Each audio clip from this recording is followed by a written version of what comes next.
Do you believe this stuff that's coming out of your mouth? There's no way you do it. This was a credit card cuckold. Love wins out in the end, you know?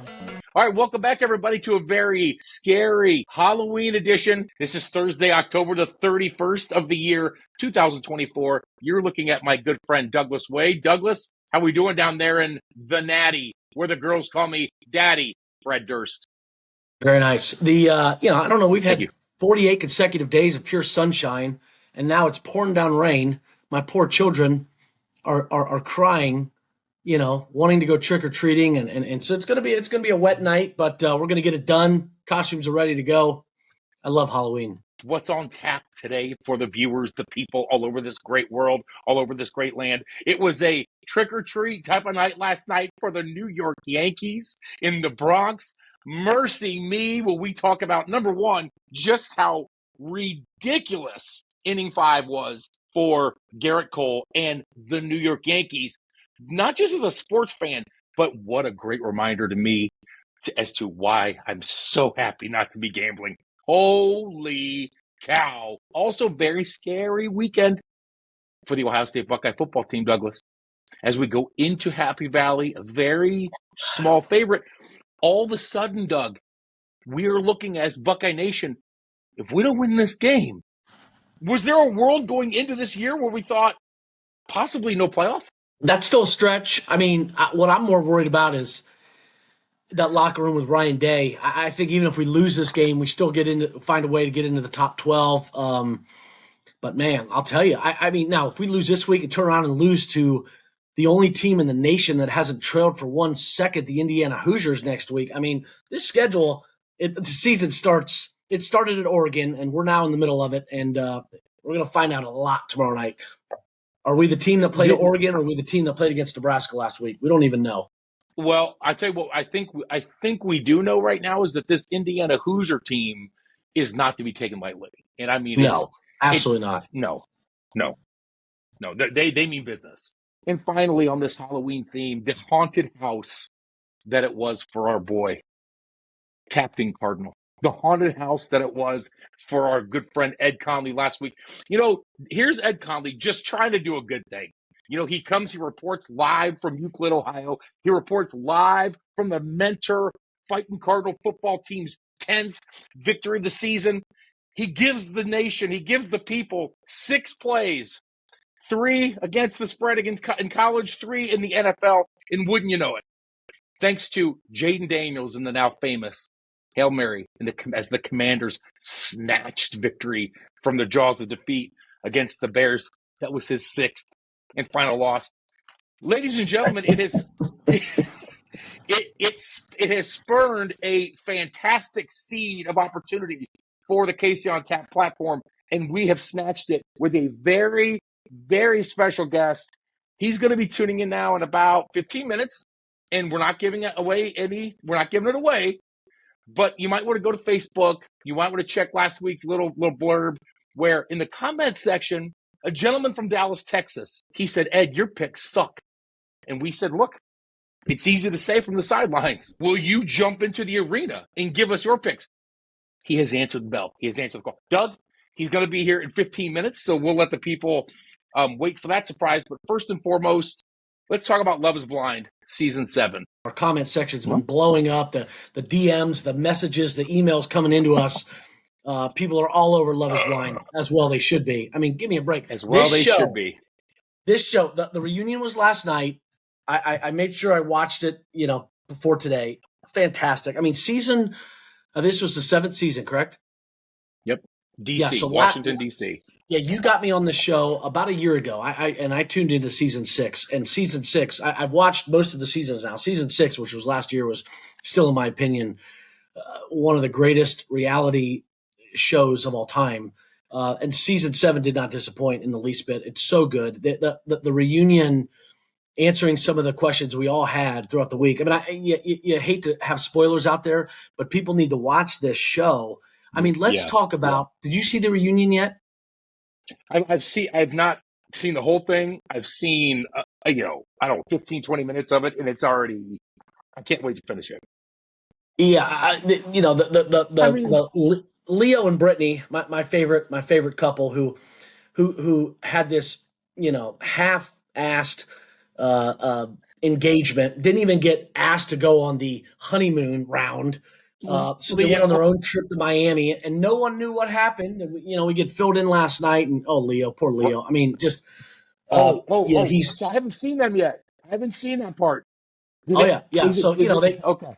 they obviously rip him about all he does is talk about his money, and she is a self-anointed trophy bride, and it's just these two are just a collision. I mean, just a two very unique people, and it's just hilarious to watch. It's fantastic, and then of course you get into the thing with the Stephen and Monica with how they ended with him being in a sleep. He's got a sleep thing at the hospital overnight, and he's got to wear all the stuff. He's getting fit for a CPAP, right? So it's his first night away from his fiance. He comes home the next day. Wait. Are we talking about the perv? I Oh mean, yeah, yeah, yeah. makes us look like frickin' Carrie Buddhist would say he should be virgin on our show. priests. Absolutely, yeah, What? exactly. Stephen's his name. Stephen, What yeah, I is said this Stephen, dude's Stephen deal? and Monica. Yeah, so he comes back from this little sleep thing, his first night away from his fiance. He puts his phone down. Somehow Next to us. it buzzes. She looks at his phone. Yeah, Right. Well, are you telling? But you've already seen the reading that I haven't. Are you saying that? Are we verifying that he actually went to some sleep apnea clinic it was and was? verified last night. Yeah, they showed pictures. He was at Wow. the but what happened is Okay. while he was laying there, this girl hits him back up in his DMs, and hence is what started the messages going back and forth and talking about fetishes and all this. And of course, his fiance, and that's what, and I mean, it's just unbelievable. So he's sitting there with the spotlight on him at this reunion. It is just must see TV. So she has his phone though while he's at this. That's where I'm No, no, the confused. next day when he came home, remember, he had just laid his phone down and she saw the buzzing come Oh, in. oh. Because she's listen, and I'm He curious. doesn't have a passcode or a password on his phone. He said, "I have no reason to hide my phone," is what he was saying. And so she Oh, sees but it buzzing. They were both home at the Steven, time. Oh yeah. we should DM him, see if we can get him on the show. Because I have to know. Because look, I've got, as we know, I've been around the Well, he block said in several there, times. he said in there, which was so funny. This is what makes the show so great is after he gets done going back and forth about his fetishes and her fetishes and his DM with a like what he said, a past relationship, a lifelong friend, but then he cut it off right in the middle of there and he goes, "This is not the person I want to be again. I'm done. I'm never." And he said he never spoke to her again after that, but it was too little, too late. He goes, I had.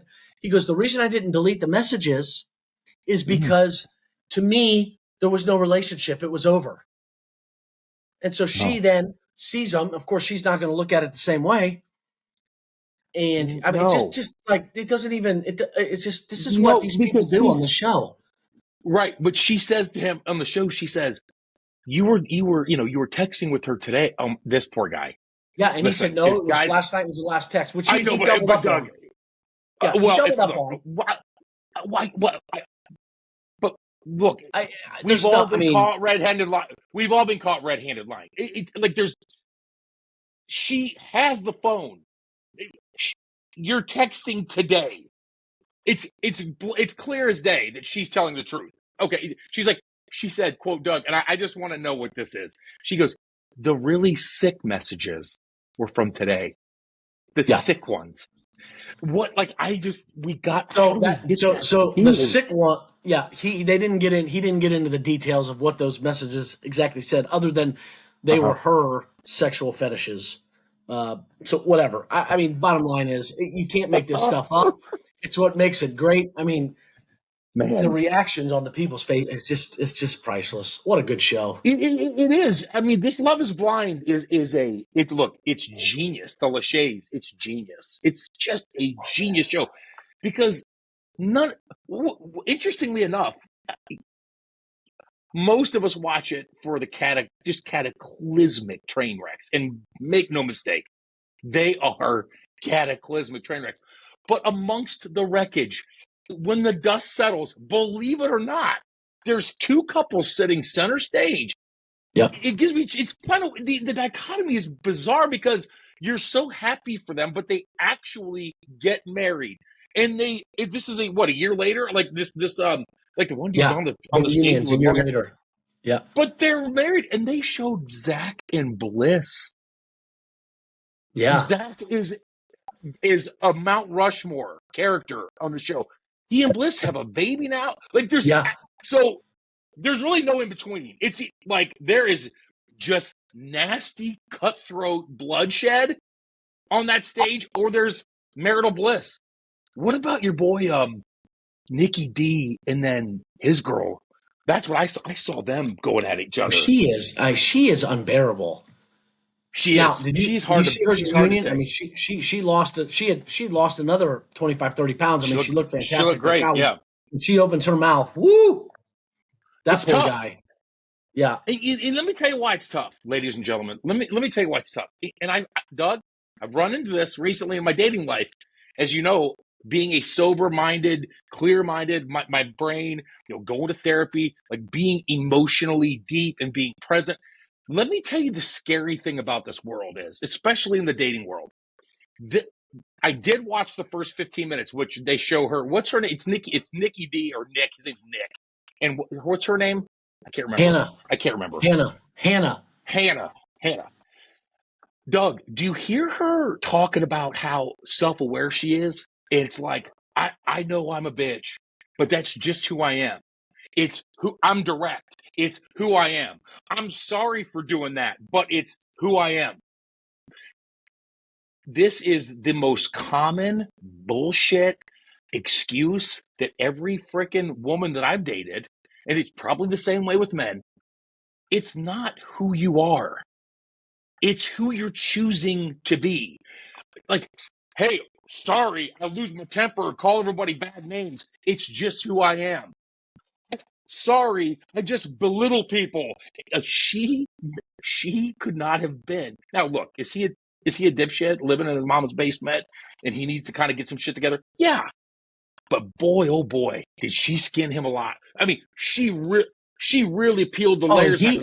it looked like he liked to take, like most of the guys on that show would be like, what, it would have ended a long time ago, but he like loved the abuse. Like he just took it, like just absorbed He's it. never been out of the house. He didn't know what to do. He's the Oh, look. You know what I mean? He didn't have any experience. In fairness to her, if she would actually go therapeutically to find self and to try to, she actually made some good points. They were just yeah. Oh, yeah. disguised with razor Right. blades all over them, And the fact that she found a notebook where he wrote down his goals. He's a realtor, 28 years old. His goals were to sell 2 houses that year, and to be the most famous person on Love Is Blind. Listen, I'm losing faith in the younger generation. I mean, just because you can say the word self-awareness doesn't mean you're self-aware. I mean, self-awareness Now, isn't something that just, it's like, hey, yeah, go ahead. to his defense, those were 90-day goals, not a Yeah, year goal, 90-day goals. So 2 houses in 90 days, that's not a whole year. Cut him some slack. that's right. That poor And guy. she said the date was, that's right. She said the date was 2 weeks before the show. He said, Yeah. oh, no, that was not, I wrote that date down At the 90 end, days. Hey, at the man. end of the So you 90 don't know who to days, believe. I don't believe him. I don't believe Ladies him. and gentlemen, okay. Ladies and gentlemen, Love Is Blind, season 7. And the great news is, hell, once you figure, like, this show is so genius, you can go back and watch all the seasons. It's freaking incredible, this show. It really is. Douglas, let's go back to last night. We've got our special guest chiming on in about 5 minutes, so we'll go into our winners. But last night, the New York baseball Yankees, Garrett Cole, they're up 5-0 in the top of the 5th inning. Okay. 3-1, all the momentum in the world. Aaron Judge out of his slump. And then something happened. And frankly, I was rooting for the Dodgers. I don't like because I don't care about the Yankees at all. I thought it was hilarious. But for all the gamblers out there, for the people that had the series going to 6 games, do you want to explain what happened last night in the 5th inning? I Well, mean, is there any explanation for the things that took was place? rooting. Yeah, I for one was rooting for the Yankees. I definitely wanted the Yankees to win the series, and I was rooting for. There's nothing better than Game 7 of a World Series. I would have loved to have seen that happen. But you could see. I mean, I relate this to golf. Like it was just a complete mental meltdown, and you sit there and it's hard to criticize the Aaron Boone, the manager, because you could say, well, he should have taken him out 2-3 batters earlier, but he was so dominant for 4 innings. Like, you're watching this evolve, and you're like, how is this happening? Like, and it was such a slow burn, and then it was just done, and you're like, what is going on? And you could see like I was following a little bit on Twitter, and you could see like the comments coming, like, some of the experts that I follow, like, he's losing it, get him out of there, 2 batters later. I mean, it was hard to watch. I don't know. To me, it looked all mental. I mean, it was just nothing but a mental block. So if I recall, nobody out. Okay, Garrett Cole's in total control. Runner on first, and then Judge drops the routine fly ball. So Yeah. runners on first and second. Okay. So then I don't know how they loaded the bases. A walk maybe. But then So after that play, which was the play, that was the play of the game, he starts throwing balls. I mean, the whole momentum was gone. So when you look at that, I'm pulling up last night. So but then he strikes out 2 batters in a row. I mean, he fans 2 batters in a row. So now the bases are loaded with 2 outs. right, Like, he's going to get out of this with nobody out. Mookie Betts with the grounder to Rizzo. Yep. That shallow, to second, that loads that, Kiki Hernandez scored, and had the bases loaded again, and then of course Garrett Freddie Cole's Freeman just half-assing it over there. Garrett Cole's lollygagging over there. He points to the bag. You got like, bases. You got he gets up those base runners, and he comes back, boom, boom, strikeouts. You're like, okay, here we go. Yep. He gives up that ground ball, and now at this point, you're saying, should they pull him? Should they pull? Like, this is the time. He's got Exactly 5 base runners in the last 7 batters. Like, what do we? They leave him in, and here comes Freddie Freeman. And boom, and then okay, pull him. They don't pull him, and then bam, there's the double. And it happened so fast, playoff. And it's 5-5. I mean, they're still right there, but, they just go completely. And then they take the lead. And so then the Yankees go back ahead 6-5. The Dodgers, man, hey, you just got to give them credit. Baseball, it's just amazing. That lineup is so deep. They can get hits from 1 through 9 in that. It's just, there's no let up. And we've talked about on the show for months, the roster of the Dodgers, and could they get over that mental hurdle? On paper, they do have the best roster, and those guys actually showed up in the playoffs one year, and here you go. And you can't not love Freddie Freeman. You can't not love Freddie Freeman. I mean, that guy, man, his story is incredible. That grand slam, if you have a pulse and you didn't get chills when he hit that grand slam in game 1, holy freaking cow. But, oh, by the way, how good would Juan Soto look in that Dodgers uni? I mean, are they serious?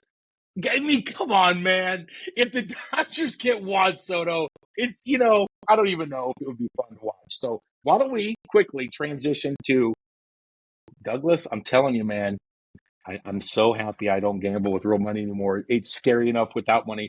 But our special guest is about to arrive. So let's get into, Vegas. Now this is where it gets really dicey. These point spreads start to get really locked in. So what we're going to do here, Doug, is Captain Cardinal Ed Conley, unbeknownst to him last week, he was the bar setter. And as we discussed earlier, he did not set the bar very high. He set the bar historically low. I would actually argue for him, Doug, is it harder to say, here, I'm going to give you 6 plays, I'm going to go 0 for 6? Like, intentionally try to go 0 for 6? Or is it harder to go 6? Yeah. I mean, for Captain Cardinal's defense here, he is a fanatic of mentor. His son's on the football team. He's at the game. Right. He's leading the crowd. Mm-hmm. He's emotionally invested. That's right. I guarantee you, if he was sitting here now, he'd say, look, I will happily concede my 0-6 for that mentor Cardinals victory, which he got. Oh, they won big. No doubt. He got the victory. They're heading into the playoffs. And, I feel for Ed. God love him. We all love Ed. It was a rough week. And he got hammered on Facebook. And you know what? I'm not going to lie. It was rightfully so. But what I love is those keyboard warriors. Here they come. Yep. and we got one. We hooked Yep. one in. We, We've got a man We do. that is Yep. he's not Yep. just a keyboard warrior. He is a man that's been a legend in our lives for a long, long time. Here we go, Case. There he is. Awesome. There he is. Oh my God. So what's the record? Hour and 5 minutes to get hooked up? Well, we just put a new rule in while this was happening. If you're over the age of 50, you're going to have to do a practice round of And now he's logging got in. two. Ladies and gentlemen, Norm SOBECKI has joined us. Norm, are you in Dallas, Texas? What's going on out there, buddy? Yeah, I'm in lovely McKinney, Texas, which is a little suburb, kind of like Findlay to Lima. It's about 30 miles north of Dallas. Okay. Been here 24 years. Moved down here and from Atlanta, Georgia. Lived in Atlanta for about 5 years. And my youngest boy, who Casey tackled while he was toilet papering a girlfriend's house years ago, and my wife called Casey and said, "Hey, there's somebody going to come down and toilet paper the house." Little did I know it was my youngest son who snuck out with rolls of toilet paper from the Powell Company. Norm SOBECKI is a lifelong. I've been best friends with his son. We lived 5-6 doors apart all our lives. And what brings Norm on to the KC on Tap platform this week, my friend, is that he very smartly and triumphantly jumped onto Captain Cardinal Ed Conley. God bless Ed. He just texted me, Doug. He's all fired up for the playoff game tomorrow.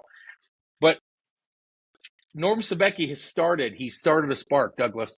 And what we're going to do, Norm, is we're going to call this the KC. We're going to call this King of the Tap. Okay, King of the Hill, King of the Tap. Basically, you are on this week to give us your 6 picks. Yep. And if you beat Captain Cardinal, which he was 0-6 last week, he set the bar very, very low. Yes. You'll be the King of the Hill or the King of the Tap. We're going to have people come on every week and try to beat you. Let's start with your 3 college All players. right. Well, Casey, you alluded to it earlier. I've got a grandson who's a freshman at the Air Force Academy, and he's not I playing. knew it. Not playing much, but and Air Force is having a tough season. They're 1-6. They're playing Army. Army is 8-0. Good ball club up there. Yep. They're playing at Army up at West Point, and the spread I had was 21.5 points. That's what it is. So here's the thing. I've got you're the best man at my son's wedding, and Matt played football at Naval Academy. Whenever you have a Commander-in-Chief's game, it's a little bit different. So I kind of throw the spread out the window. I don't think they're going to cover the 21.5 points. So I think it's going to be 31-14 Army. Army's got a unique offense. Navy, or I should say Air Force, has lost 16 starters from last year's team. And they if you remember, 8-0. Then they lost the last 4. But it's going to be a good ball game, hard fought, kind of like Army, Navy, Army, Air Force. Air Force for the last 4 or 5 years has been the dominant military academy. So I've got Air Force is going to cover the 21.5 points they're getting. So that's pick number 1. Lock it in. Okay. The next one is this will hit home with you, Casey. Ohio State, Penn State. And, oh boy! Wow! Oh boy! Wow! Oh, I know where he's going. Oh, I love it. I know where he's going. I think you underestimate. You're selling me short. I'm not thinking with my heart. I'm thinking with my head. So the reality is, Ohio State's got a lot of talent. Okay. The only weakness in the Ohio State lineup that I can see is their offensive line's inexperienced. The last couple of games, they've come down in the amount of points they've scored, but they've got talent at quarterback, through the transfer portal.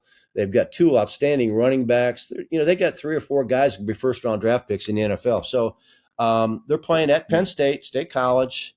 What I look at is Ohio State's average 40 points a game. Penn State, about half that amount. So I've got OSU covering the 3.5 points.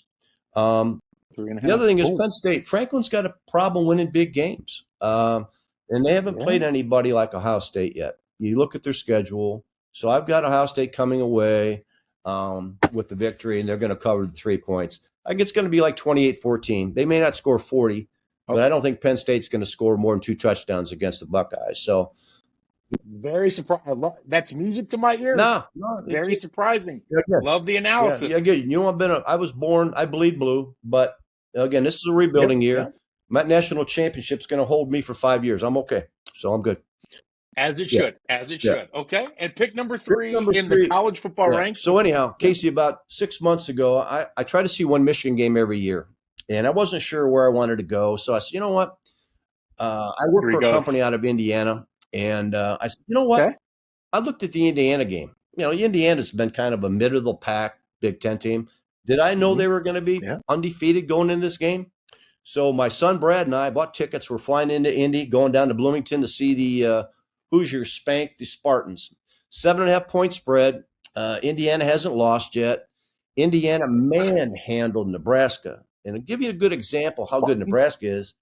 Ohio State struggled with Nebraska a little bit. Yep. So I Yes, think they did. Indiana, Yes, they did. they're gonna challenge Oregon, I think, for the Big Ten championship if it gets down to that point. So again, Michigan State's got a new coach. The quarterback there's got 9 interceptions, 7 TDs.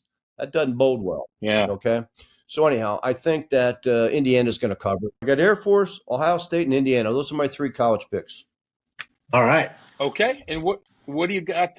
Let's go to the National Football League, Norm, before we cut you loose. That's here. all right. So first game I'm going to pick is the Jets are playing Houston Texans.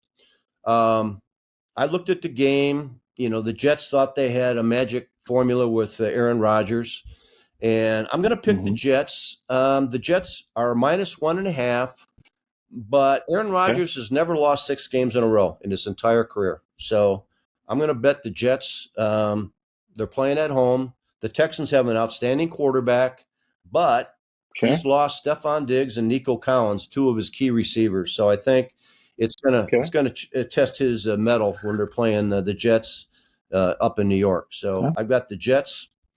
The next game I'm going to pick is my hero Jimmy Harbaugh with the Chargers playing the Browns. Okay, I mean you're a Cleveland guy, so unfortunately Cleveland lost. Hey, I'm a Jim Harbaugh guy too. I think he's an incredible football coach. I think he's going to win Super Bowl championships out there. I was scared to death he was going to come to Cleveland because I hate Cleveland. Yeah. I'm a Dallas Cowboys fan. Yeah. But listen, go ahead. I love Jimmy. I love Harbaugh. So I think again, Winston's a good quarterback. I think they're going to challenge. You know, the Chargers got a really good defense, and I think Cleveland is going to struggle against the Chargers. It's the best defense in the AFC right now, and I think the Chargers are going to win. So I'm going to give them over the Browns because I don't think they're going to walk away with a victory there. So. The last game I've got is so Chargers -1.5. Chargers -1.5. And the last game is Washington Commanders versus the New York Giants.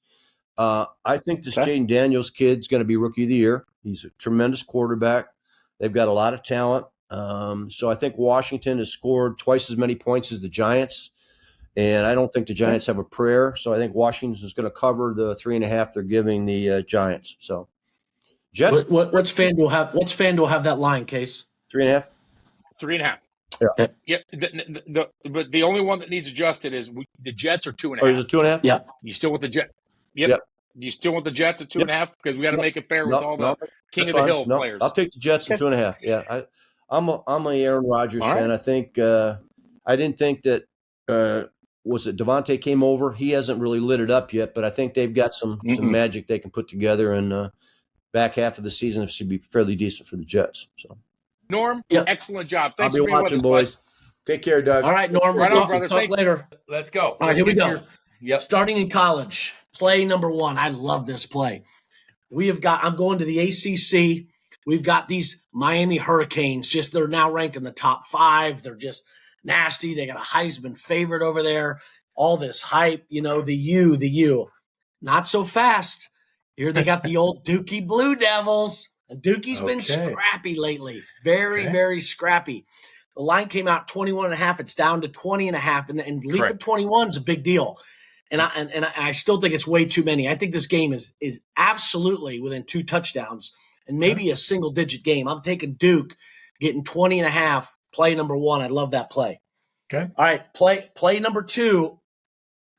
I got both my last 2 plays are in the Big Ten, and I know a couple weeks ago you were in the Big Ten, but there's a lot of good games in the Big Ten right now. A lot of good play.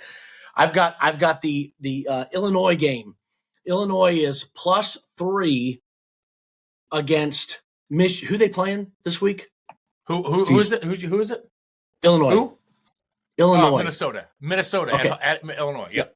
Okay, so we got Illinois, Minnesota. Illinois Yep. is +3 against Minnesota. Now, Minnesota's got a couple weak wins. They have not two and a played half. near the schedule. Not played Two and a near half. the schedule Illinois played yet. Illinois had some tough tests. Obviously, 2 weeks ago, they beat Michigan. Illinois struggled last week, but I love them coming back off that loss. I just think Illinois is a better team. Illinois is getting 2.5 points. I really like 2.5, 3. It's 3 on DraftKings, 2.5 on FanDuel. So even at 2.5, I really like Illinois in that game. So I'm going to take Illinois plus the points. Game number 3, Illinois we've got ranked. So it's funny, right? So they're ranked 24th. They're at home. Yeah, this is the kind of stuff for the the Johnny Fish gambler out there. They're ranked. Well, Vegas is baiting you to take Illinois here, which is interesting because Minnesota has not yet played the schedule. Minnesota's been hotter as of late with a couple wins. I just think that Illinois, watching them against Michigan, they're going to control this game. I think their offense is just a little bit better. I would expect them to win this game. My last play is another Big Ten game. We've got Washington is +2.5 against USC. Okay. Ooh. On this show, we have been against USC. Casey had a backdoor cover with Maryland against USC just a few weeks ago. USC's been up and down, hit and miss. I think you picked against USC another time and got burnt. Well, it wasn't a backdoor cover. Maryland beat them outright. The hell are you talking about? Well, nice. it? No. Okay. Maryland beat them outright in Maryland. Oh, yeah, that's right. They shocked them right at the end. That was a great game. But USC was in control for most of that game. That was a good pick. For the first half. Washington's coming off a couple rough games here. Indiana. Yeah, they lost last week bad to Indiana, and here they go against USC. I don't see Washington losing 3 in a row. I think they're gonna man up. They're gonna hold that USC offense down. Washington's getting points at home. I just like Washington in this game to win this game. I'm getting 2.5 points. Give me the Huskies. Yeah, the one thing you have to start factoring in, and the reason why I took Maryland last week, USC had played 3 games in a row out east. Absolutely. You got Washington playing, out in Indiana. Then they're flying out to Rutgers. Now they're, that stuff wears on you. So that's why Washington being at home, against USC, I just. And they're +2.5. You're taking Washington? That's a good one. Absolutely. I mean, earlier in the year, if you looked in this preseason, I mean, Washington would have been favored. I just think Washington is at home. They're just not losing 3 in a row. That's just where it's at.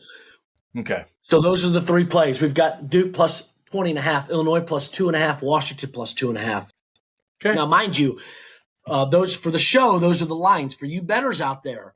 Both those games that are +2.5, Illinois and Washington. Buy that half point to 3. Get it to 3. You only pay juice if you lose. You got a very good chance to push. If that happens, it's very much worth the extra 20 cents juice to get that to 3, in my opinion. Okay. All right, who you got in college? Doug, when sometimes gamblers run cold, okay? And, last week, my picks for the world ran cold. And so oftentimes I feel like the best solution is to just come at it with a fresh mind, no analysis whatsoever, is what I'm doing right now. My virgin eyes are peering on these spreads for the first time. And again, oftentimes these are my best weeks. So folks, here's what we're going to do. We are going to take the Toledo Rockets minus the 9.5 at Eastern Michigan. Why? No reason.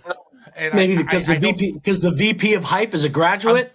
I'm taking Toledo simply because for Dominic Rose. What's up, Dom Rose? What up, VP of hype? Let's take the Rockets to bounce back. They lost last week against BG. One of my cross-offs that would have won that didn't. So let's take the Rockets, okay, on the road. Now, look, I'm going to take. Oh man,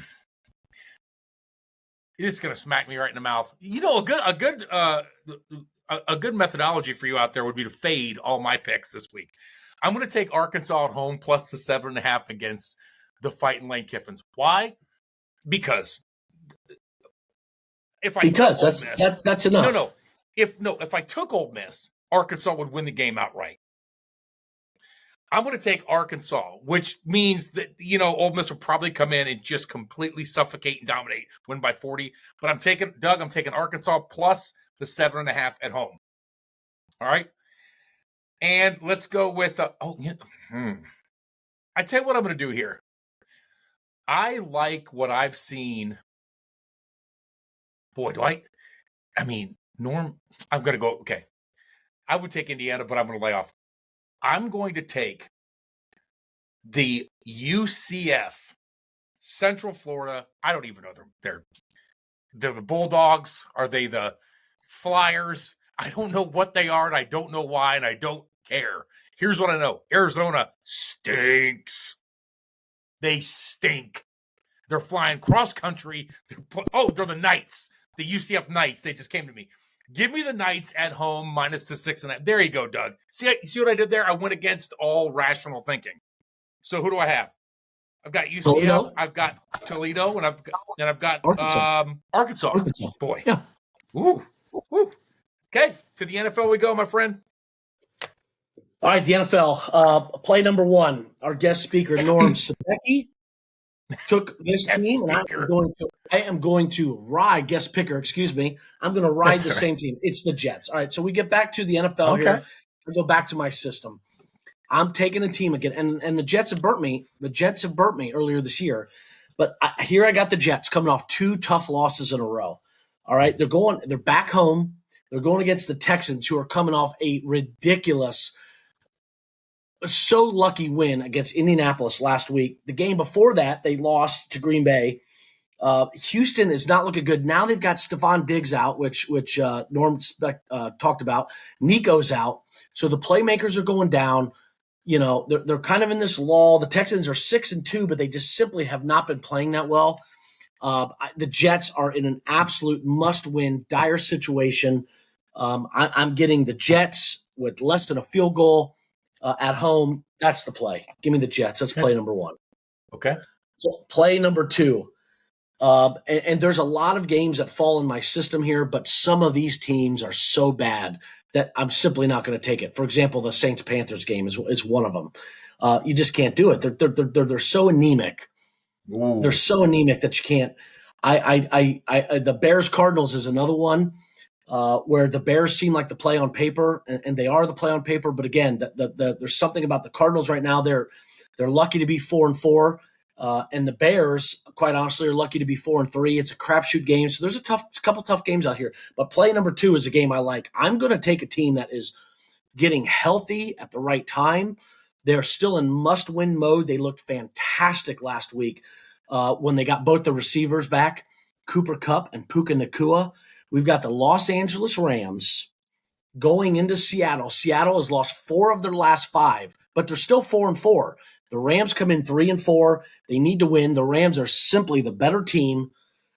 They're healthy. I do not think Seattle can keep up with the Rams. Give me the Rams minus 1.5 for play number 2. Okay. Play number 3. Since you gave a little nod and an ode to the VP of hype, I'm going to do the same. All right. Okay. We've got Indianapolis going in to Minnesota. Indianapolis is an absolute train wreck right now. They gave away the game to Houston last week. They barely beat the Dolphins with 4 different. Dolphins had 3 different quarterbacks play, and they barely won that game. They barely beat the Titans the week before, and then they lost a horrible game to the Jaguars. They're simply not that good. Now they benched their franchise quarterback for Joe Flacco. Flacco gets all this rise. He played a couple weeks ago. Flacco's just been okay. He's still turning the ball over. I mean, they're not playing well, and now they're going into Minnesota. Minnesota's coming off back-to-back losses. They're 5-2. Whoa, the ceiling's falling. Not quite. They lost a tough game to the Lions, and they lost a tough game to the Rams, who looked great last week when they're healthy. Minnesota is much better than Indianapolis. They're back home. They're not losing 3 in a row. Give me the Vikings -5.5. What do you think about this, though? What do you think about Richardson? Give him the old, I need to come out. Tapping his Yeah, he helmet. screwed that one up. You do like everybody else does, and you act like your knee's hurt. He screwed that one up. I need. That's why he's on the bench. That's why he's on the bench. I know. Okay. He needs a reset, but that locker room's in turmoil. That team is struggling right now. They're too good to be the disaster that they are. So I love the Vikings in this spot. They're not losing 3 in a row. They're too good. Well, I've got great news. I've got 3. I'm telling you right now that these are the easiest NFL picks you'll ever have. And if you need, if you're like behind on your mortgage, if you're behind on your kids' college fund, if you owe Johnny Knuckles downtown a lot of cake, old case is here for you. I got 3. I'm just telling you, Douglas. I'm going to start, and I don't want to hear any nonsense. I'm going to jump on. Imagine being in the jungle. If I saw a lion sitting there right now, I would jump on the back of that lion and grab its mane and say, we are going together. How on earth you could not? This team is like a freaking bulldozer right now. They're getting they're -2.5 against Green Bay. Green Bay they're spotty, and the Lions, to get, like you said earlier, with the Jets. You're telling me that with the Lions, I got to win by less than a field goal. I'm taking the Lions the rest of the year, starting this year. Play number 2. Very similar. I told you last week that Dallas had no chance. There's not a team that owns another team in the National Football League like the San Francisco 49ers own the Dallas Cowboys. But a very close second, Douglas, is what the Buffalo Bills are doing to the Miami Dolphins recently. It's a very close second. I'm telling you right now, as a lifelong Dallas Cowboy fan, they can't win against San Francisco, period, point blank. I don't know what the hell's going on. Maybe in a couple of years it'll turn. But right now, the Miami Dolphins are going into Buffalo, and they're only -5.5. The current lot. No, that's wrong. Buffalo all day long. Boom. Winner number 2. And Doug, if I could, what we need to do is you need to have it's kind of like the money ball, like in those all-star games, the one that's like a 40-point shot to kind of get you weight. If I could have a 40-unit play, I would say that this is the one play. I know who it is. No, good. I hope you know who it is. I don't understand. Folks, I'm telling you right now, if you wager money, there is something wrong. Don't say it. No, I'm going to say it. I'm going to say it. For some reason, people still, they put their money on that. I know why. I know why you do it. People wager on the Dallas Cowboys. There's a flaw. There's a flaw. You can shake your head all you want to. There's a flaw in when Vegas puts the lines out for Dallas Cowboys. Folks, take the Atlanta Falcons. Hand out the candy like it's trick or treat again on Sunday.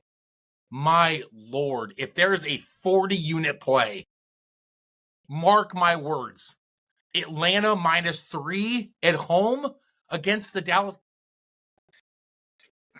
This is the easiest. I'm going to put this on Facebook, on Instagram, Twitter, all of it. This is the easiest play. Am I the only one around who refuses to bet against their own team? Like, what is going on here? Why would you do that? I don't want them to look. I'm doing it for the people. What do you want me to do? It's the easiest play on the board. Lay off of it. Doug, the Dallas Cowboys. See, that's the difference when I'm a rational human being. Like, I can see reality. And the reality is this. I said, hot takes, before the season started, the Cowboys would go 5-12. And they'd have Bill Belichick. I said that. I've got it on. We got it on record. 5-12. Doug, it's not. This is bad. It's everything's bad. They're all banged up. A lot of teams are banged up, but the Cowboys are so banged up. And then schematically, it's a joke. It's a joke. I get fired up because the Cowboys represent so much to so many great people around this country, and it's hard to watch. It was so painful to watch. I was sitting with someone last week when Dallas went up 10-3. They're like, oh, you see, I go, don't. I said, don't. You don't understand. They have no chance of winning this game. And then they give up the next 24. So there it is. That is my play of the year of the century of humanity. Wow. I cannot believe that the line's only 3. The Falcons are going to destroy at least 2 touchdowns. It's going to be something like 31-10. There you go, buddy. All right, Douglas. I tell you what, we've had a hell of a show so far. We're going to wrap it up for now. What we're going to try to do is we're going to do the mailbag live. We're going to try to go live from the Mentor St. Ignatius football game tomorrow night. Oh, and when people are hearing this, it'll be tonight. So if you're bored on a Friday night, check it out. Doug and I are going to do our best with Captain Cardinal to do a live program with mailbag questions while we're giving you updates on Mentor and Iggy. What do you think, Doug? Oh, I can't wait. It's going to be exciting. We'll see how it goes. If it goes well, who knows where we might be able to take this show. Good luck tonight with the trick or treat, my friend. Yeah, you too. Okay, and thanks to Norm SOBECKI. Ladies and gentlemen, thank you for popping into Casey on Tap. And until tomorrow night, have a great night. Have a great weekend. Take care, everybody. God bless. Bye-bye. Do you believe this stuff that's coming out of your mouth? There's no way you do.